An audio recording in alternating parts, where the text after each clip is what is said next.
bazalwane iloko uNkulunkulu akufuna kithi and ilabo abazongena embusweni wezulu abahlanzayo ingubo zabo egazini leudlo each and every hour. Amen. Jesus. Angithi phela lithi iBhayibheli laba abanethemba elinjalo bazalwane bayehlambulula each and every hour, each and every minute. Why? Ingoba sinethemba ukuthi ngelilanga mayibonakaliswa sifuna ukufana naye. Amen. So uKristu mayehlezulwini bazalwane uNkulunkulu wamletha as a demonstration yobu holiness bakhe. Amen. So uJesu mayihamba emhlabeni kwakuhamba the holiness of God. Hallelujah. Amen. So the holiness of God elithi iBhayibheli waye ukukhanya okwafika ebumnyameni ubumnyama bizange bubamngele. Amen. Kodwa labo ababamukelayo wabapha amandla wokuthi banqobe isono. Amen. Jesus.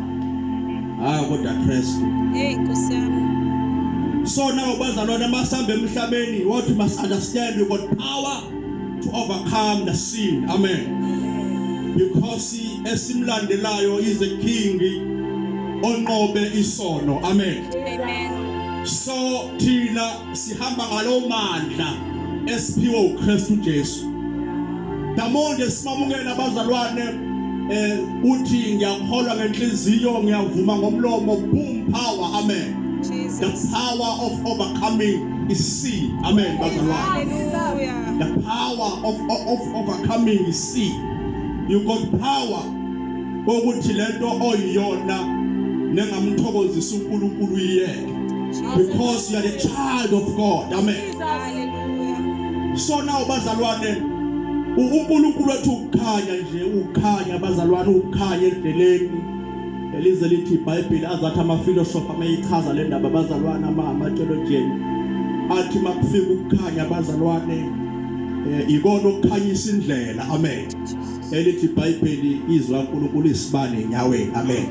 Ikona ukukhanyisa indlela ubona uhamba ungaqhuzuki nje ingoba ugcwele ukukhanya. Amen. Jesus. So umntwana kaNkulunkulu ophinde one okusho ukuthi bazalwane ukukhanya kufikanga noma makufikile bazalwane ngalesi sikhathi esuke ona akavuma ukuthi kusuke kune-element yobumnyama. Jesus. Ngoba angeke uhambe ekukhanyeni uyibona bazalwane